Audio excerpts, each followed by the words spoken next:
Hello and welcome back everybody to the Foodbuild factory, where today we're going to take a look at the Pumpking. That's the guy you can see on screen right now. Sorry for the name by the way, but this time around I really ran out of ideas. And as always, I'm going to show you some gameplay in the first half of the video, and in the second half of the video we are going to take a look at the perks, mutations, equipment and everything else. So let's get right into it. We're going to start off by punching this here machine gun turret.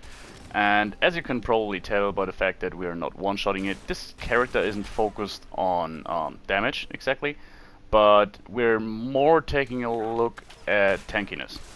So what this character is going to be about is we're playing as a Overeater's character, utilizing a Gourmands gauntlet. And basically what I wanted to do is just see how effective a full set of Overeater's armor is, something I haven't really done before. And yeah, basically the way it turned out is I just, around the time I got a Gourmand swing speed gauntlet, I also finished a set of Overeater's armor, nothing special, just all Overeater's pieces. I think one has AP refresh, but it's a mixed match set and everything. I just wanted to take a look at it. And in addition to that, usually when I'm making a tanky character, I take a look at one aspect or maybe two, like either high damage resistances or high endurance, maybe using a lot of the defensive perks. But on this occasion, yeah, we basically tried it all. It's not completely min-maxed, there are still some perks we could use and we could increase our endurance yet a little bit more, but overall I'm really yeah, happy with how the build turned out. We are really tanky. Now we are in the model, obviously. There still are situations where we can get downed. For example, yeah, getting swarmed by a lot of Mr. Gutsies, or yeah, maybe in decryption in daily ops. That's when you can get into trouble as well. But overall, yeah, you really don't have a lot of threats, and still your damage output isn't too small. The thing is with melee builds, in my opinion, the gap between the highest DPS melee builds and the lowest ones just isn't that great anymore. I mean, maybe between the highest and the lowest ones, but I think it's more reasonable to focus on being tanky. Obviously, nothing speaks against doing both, but yeah. On this occasion here, do you actually wear the Quack Surgeon outfit? Never saw it before. Maybe we should have asked for some reputation before we started killing these guys, but fuck it. Now that we can get pretty much all of the plans sooner or later from Minerva, I really don't see any point in grinding these guys anymore. Not that I was particularly behind it anyways. Yeah, back to the build. As you can see, we're still doing good. Basically most fights end with like 5 or maybe 10% damage lost, which we will regenerate instantly, rather with the grounded mutation, not the grounded, the healing factor mutation. So overall this is a very low maintenance build. You obviously have to repair your armor every now and then and your weapon, but the condition on the weapon is good, especially since we are using Makeshift Warrior, so you can really use this weapon for quite a while before you have to repair it. And in addition to that, we do have some defensive perks that make it so even if we lose 1 or 2 armor pieces, we don't instantly have to repair them in order to stay over the diminishing returns threshold when it comes to our resistances. So yeah, this really is a neat little build when you just want to fool around a little bit, punch things in the face. Works out really well. Now, wouldn't hurt to maybe have some kind of backup weapon, especially against Scorch Beast. We will see that rather soon. As you can see, I'm just fighting the ground people here, hoping that the Scorch Beast will land. We're not carrying any shotgun or so to cripple it. As you know, I'm not doing that. So on melee builds, it's always a little bit of a struggle, but yeah, looks like we are a bit lucky here. And yeah, let's just hit it in the face a little bit. As you can see there, once it's on the ground, won't take too long. So you don't really see the health bar anymore, but there it is. Brother of Steel combat armor chest. Didn't even know these plants could drop from Scorch Beast, but take it. Not that that it's sparing me a lot. I mean, you could just buy the plan for what it is, 99 caps, Grafton vendor or something. But yeah, anyways, you see, we're basically immortal when it comes to day-to-day basis fights. Like, yeah, we're not even close to being in danger here, and that's really the big selling point. And yeah, another thing maybe worth mentioning is that we're not using the modification for the gauntlet, so we are missing out on a little bit of damage. But yeah, it's, what is it? I think 20 energy damage or so that would be added. And yeah, on the plus side, we do get a little bit more bleed damage, I think, from the standard modification, or well, not modification, but just standard way the gauntlet is. So these guys actually do some damage to us, but as you can tell, it's not troublesome or anything. Now, another thing to note is that on this occasion I did not use any of the legendary perks that give me explosives on, or a chance to make enemies explode with unarmed weapons, so that would possibly be a way to really improve your damage output. But yeah, there's no particular reason I didn't do it. I just, ever since legendary perks became a thing, every single melee or unarmed build I had was relying on these things, so I thought it would be a nice switch to go back and not use them for once.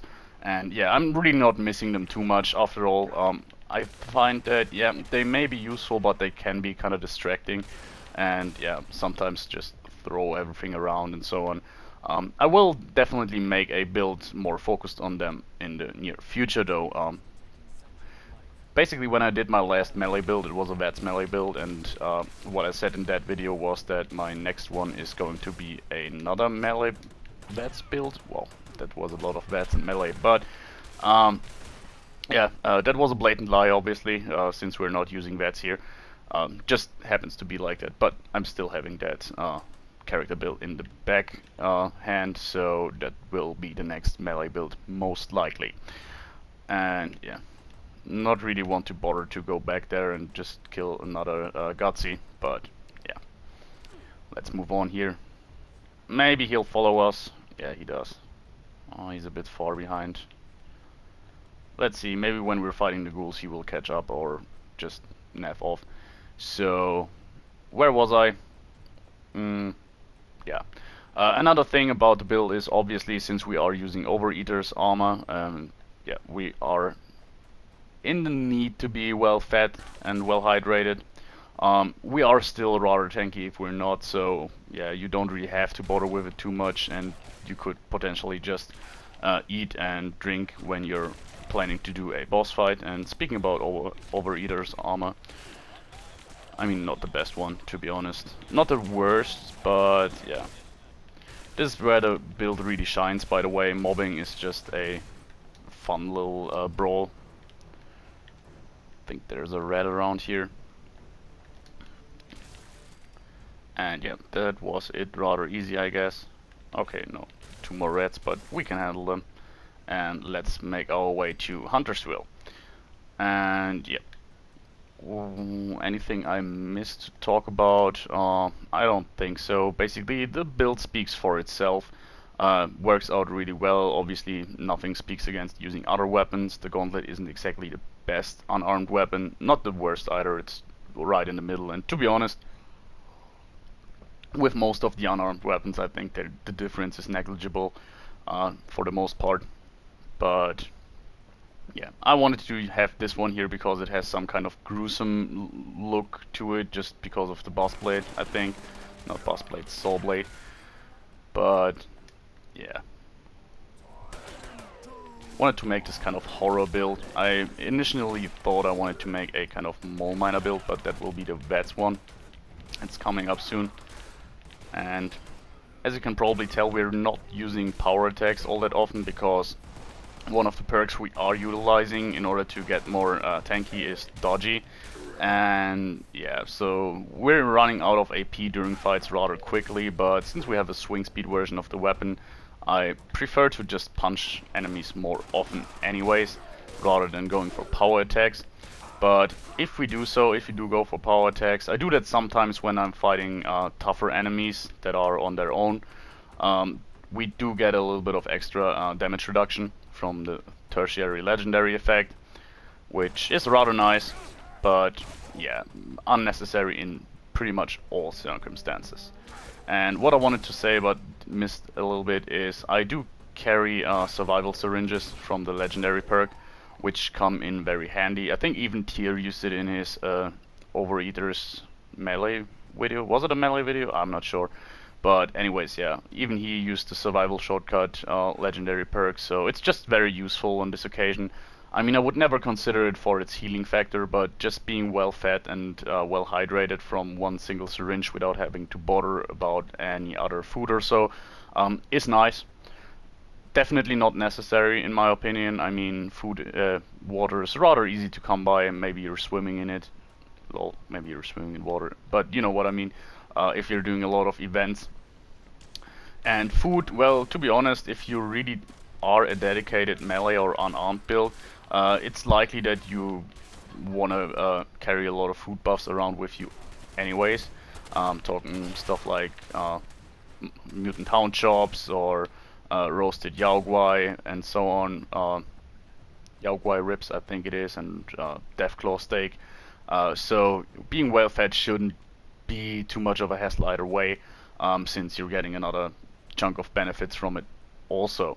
I'm not using any buffs as always, by the way. Not quite sure what we are affected here. Yeah, okay, double XP and a little debuff to our immunity from red away, but was just wondering why there is this little pill icon in the bottom of the screen. But yeah, never really noticed that double XP actually is a listed effect when it comes to the HUD, that you see that you're under the effect of double XP. Kind of interesting, but also not, I guess. And yeah, if you're wondering, by the way, I guess you don't, but the helmet here is a Fallout First exclusive item, I think. I quite like it. It's this kind of wacky stuff that still fits into Fallout, in my opinion. So yeah, this is exactly the stuff I want to see more of. Maybe it's a bit too ridiculous, but you get what I'm talking about. It's not just goofy, but it's goofy but still looks like it could be scrounged together from some scrap metal, or some chem-addicted raider would maybe put it on his head. So yeah, I quite like it. Works well with a bit more of a chubby character for once. We could go a bit more chubby, but not a lot. Actually, the Drifter outfit makes it so you can't really be too fat, actually. Even if you're putting your character appearance settings on really, yeah, the maximum you do, yeah, it won't turn out to be too fat, actually. I think this is still a rather normal stature. And as you can see here, we basically never have to worry about using a stim pack or so, which is super nice. Basically, you are hoarding stim packs really fast if you bother to loot them all of the time, which is a nice addition. So you can sell them or transfer them to another character. Maybe if you have something a bit more flimsy, kind of like a scientist guy who relies on chems to stay alive. So yeah, quite a few other super mutants we missed. When sprinting, by the way, another nice thing is due to the fact that we have very high endurance and rather high, well, at least mediocre action points. We can really sprint for quite a long time, even with relatively little AP. So that's a nice thing. And yeah, if I was talking about everything but the build a lot of the times, by the way, that's just because I think the build is rather straightforward but good. You're just tanky and still do quite a lot of damage. So overall, this was the build. I hope you enjoyed it, guys, so far, and now we're going to take a look at the details, starting with the mutations. As you can see here, we do have Bird Bones, Carnivore, Chameleon, Eagle Eyes, Grounded, Healing Factor, Marsupial, Skaty Skin, Talons, and Speed Demon. So, as you can see, there's still two or three things that aren't too great here. For one, we don't have the Twisted Muscles mutation. I just healed it off like half an hour ago or something. It was a bit stupid. I was using my crafting loadout in order to repair all my stuff for the video, and in the meantime I'm not even sure, I healed some radiation, and yeah. Obviously the one mutation I lost was twisted muscles, so that's a bit of a bummer. Keep in mind we could be a good bit more powerful if we had that, but sadly, yeah, we don't. I didn't really want to bother to just switch back to my main character, craft another serum and go back, because overall the damage output wouldn't be too crazy different. I think you have you see the point of the build. And in addition to that, we do have some irrelevant perks here, mutations here that are kind of unnecessary. So we're talking about Eagle Eyes and Bird Bones here. They actually do have debuffs to our strength, so they're absolutely not necessary. I wouldn't bother having them if they weren't leftovers from another build. So yeah, keep that in mind. The ones we want to have here are Carnivore, Grounded, Healing Factor, Marsupial, Scaly Skin, Speed Demon, Talons, and Twisted Muscles. Talons and Twisted Muscles would be there because they both affect our unarmed damage output, giving us a little bit of cripple chance and extra bleed damage, which is nice. Speed Demon for faster movement speed, even though we're not really utilizing the reload speed since we're not reloading anything. Scaly Skin just gives us more damage and energy resistance. Even if it's not much, it's nice to have. And minus 12 AP with Class Freak isn't too much of a debuff, to be honest. Marsupial, more jump height, more carry weight, it's basically always there. Healing Factor works very nice on this character in my opinion, because you're very rarely in the situation where you need to take camps, so the debuff basically is irrelevant in my opinion. And yeah, you leave, as I said during the video, pretty much every single fight with around 90 or 80% of your health. So yeah, otherwise you would have need to use a stim pack there. With this mutation, you can just heal it off rather quickly once the fight is over. Grounded, yet again, extra resistances. The debuff to energy gun damage is negligible because we're not using any, so 100 extra energy resistance is nice to have. And Carnivore, yeah, for melee or unarmed builds, there are a lot of good buffs lying in the Carnivore sector, meaning meat-based buffs. As I mentioned, Yaoguai ribs, roasted mutant hound meat, mud chops they're called, I guess, Deathclaw steak, so there's a lot you can do here, and therefore, yeah, Carnivore is nice. And in addition to that, it makes it easier for us to, to heal off, not heal off, to keep ourselves well fed. And yeah, another thing I didn't really show off during the video, but I can do now, is that, yeah, if you really struggle with keeping yourself well fed, we do have rank 1 of the perk that the cannibal perk. So yeah, we can just feed off corpses in order to replenish our hunger. We can also use that in order to replenish our health, but as you can see there, you do get a little bit of radiation from it. I mean, we have rank 1 of Lead Belly, but we're going to see that in a second. Then we do have our equipment. Here it is, a Gourmands swing speed and less damage while power attacking gauntlet. To be honest, Gourmands is just here because it was rather fitting and I got the weapon, and that's basically the whole starting point for the video. Obviously it's not the best choice. Gourmands in general on weapons, yeah, I think it is like 24 or 25% extra damage at full, being fully well fed and hydrated. So it's not the best buff in the world. I still would prefer anti-armor. I mean, using a vampire's weapon here would be just overkill. You'd definitely be immortal at that point. And yeah, as I said, anti-armor could be nice. Instigating, maybe, I guess, wouldn't be the worst decision. So there's options you can go for here. Even Furious would probably not be too bad. But yeah, Gourmands is nice. Basically the swing speed was what sold the weapon to me. And yeah, it's rather appropriate given that we are also using a Overeaters armor set, so therefore was working out quite nice. So here it is, Overeaters combat armor chest piece with the pneumatic mod in order to reduce incoming staggers. Obviously we put the Brotherhood of Steel modification on for maximum resistances. Then we do have one radar leg, which has some additional stuff like Hunger and Thirst grow 10% slower, is definitely nice and appropriate for this build. Then we do have a left arm, which is robots, but has extra strength, which is nice. And we have a metal left leg, which has extra strength. So basically, those 2 points offset our debuffs from Eagle Eyes and Bird Bones, which is nice. And lastly, we do have a leather arm with luck, which is completely useless to us and increased streetwise spot when picking logs.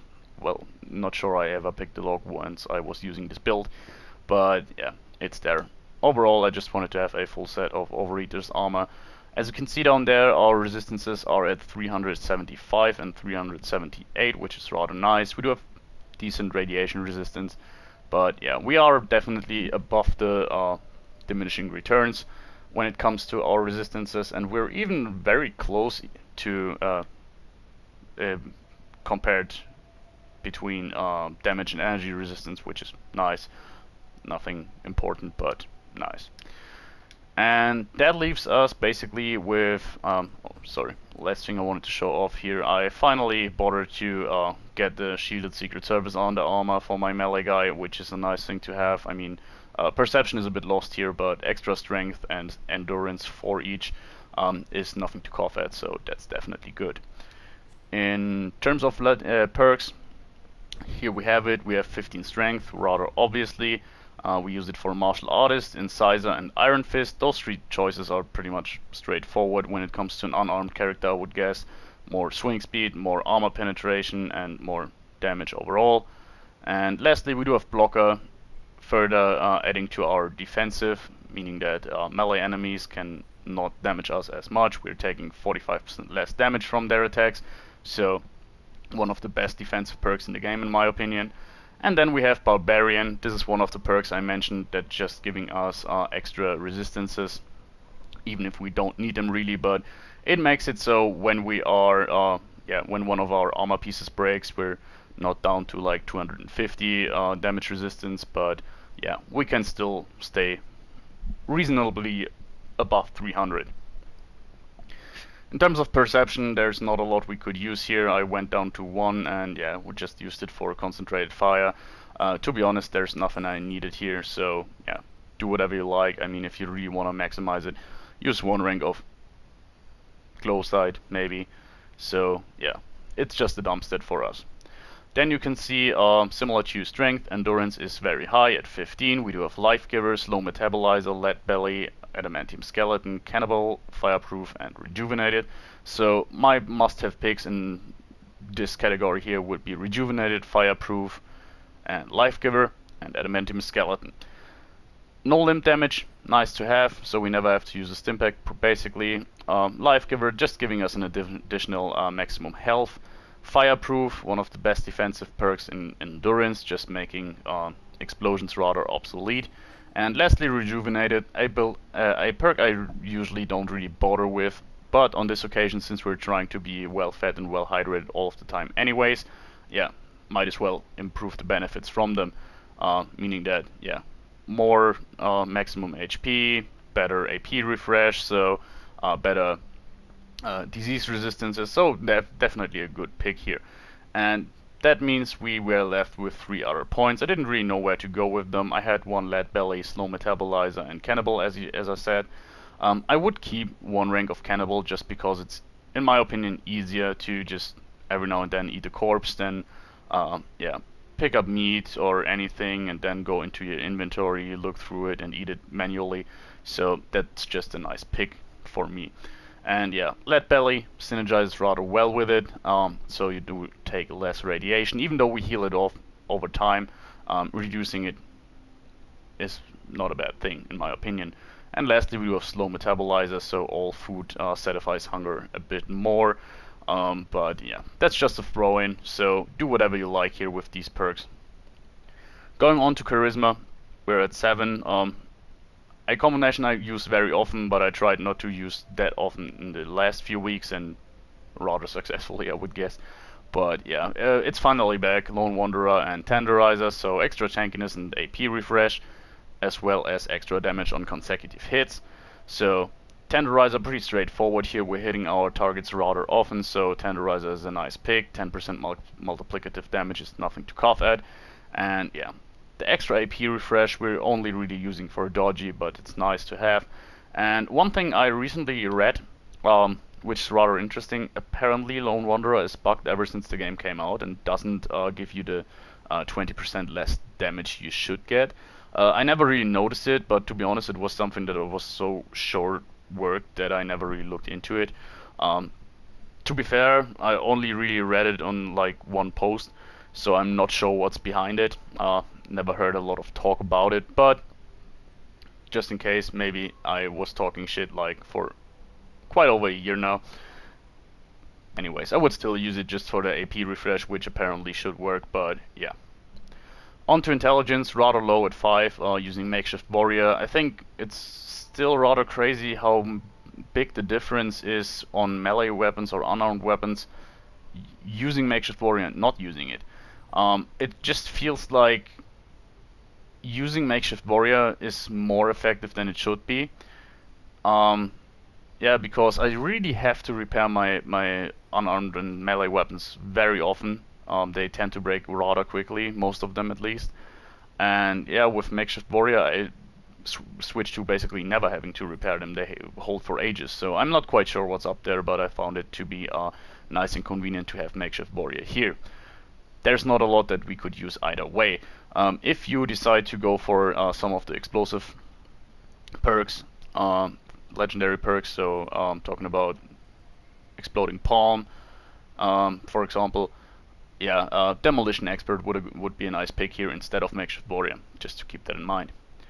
Then we do have Agility, which is at 10, so not the highest. Usually when I'm doing a melee build, I often tend to go for max Agility as well, just so I have the ability to do a ton of power attacks and so on. But on this occasion, I didn't really think that was necessary. What we do have here is Marathoner, White Knight, Dodgy, and Born Survivor. So Born Survivor, bit of a unnecessary pick, just because I think it never once procced when I was playing with the character. In fact, I never died with it. I wasn't really getting into too crazy trouble, by the way, so as I said, it's not like you're invincible or something, but just in day-to-day gameplay you don't really need it, but it's nice to have, and it's just one perk point here. Then we do have Dodgy, talked a lot about it during the video. We're not really using our AP for anything but sprinting or the occasional power attack, so really further increasing our dodginess, our tankiness is nice, and therefore, yeah, I went with Dodgy here. White Knight is a rather obvious pick. We obviously want to keep our defenses high, so even if I said we can afford to lose 1 or 2 armor pieces and still be very tanky, yeah, overall White Knight is one of these picks. Whenever I'm not using a stealth build and not using a power armor build, I really try to incorporate White Knight one way or another, just because it makes it so much more convenient to play the character and not just be at the workbench every 30 minutes of gameplay. And lastly, we do have Marathoner. As I said, we're not refreshing AP too crazily fast, we're not having too crazy an amount of action points to begin with, and Dodgy means that after a fight we often ran out of a lot of AP, and in combination with high endurance, relatively high agility, and Marathoner, it means that even if we just have a tiny bit of action points left after our fight, we can definitely start sprinting to the next target rather quickly and sprint for ages if we are at full AP. Lastly, we are at Luck, which I used for Class Freak, rather obvious reasons. We have some very unnecessary mutations I didn't want to bother removing here. Bird Bones, Eagle Eyes most notably, and reducing their debuffs is rather nice, but I think in general, yeah, Class Freak wouldn't be a bad decision here, even if you have the perfect mutation setup. And lastly, we do have Ricochet, just adding a little bit more tankiness. Now, on this occasion, there's no real synergy going on with our legendary effect and the perk. It's basically really just 18% less damage from ranged attacks overall, give or take. And that leaves us with only the legendary perks, which are quite boring on this occasion. We do have legendary endurance, luck, strength, and agility, just to give me access to a little bit more perks. with the exception of strength and endurance. Both are maxed out standardly, so we do have 15 strength and 15 endurance to begin with, and add 2 of each on top of that due to legendary perks, just to set off our debuffs a little bit and give us a bit more overall damage and tankiness, or rather straightforward. Then we have Ward Rats, synergizing well with the whole idea of being so tanky that we don't really have to bother a lot with using chems, using redaways, using stim packs and so on. So yeah, Ward Rats, nice pick in my opinion, just healing off that little bit of radiation that we do get occasionally. And lastly, survival shortcut. I was talking about it during the video, and to be honest, I don't see a point in going higher than rank 1 if you really want to use it to stay well hydrated and well fed. I'm basically always at 4 or 5 survival syringes, and I mean, it could be nice if you're really trying to use it in order to keep your health up every now and then as well, but I think it would be a waste of perks, at least for me here, to increase it further. So yeah, there's that. And that was it basically. I hope you enjoyed the build so far.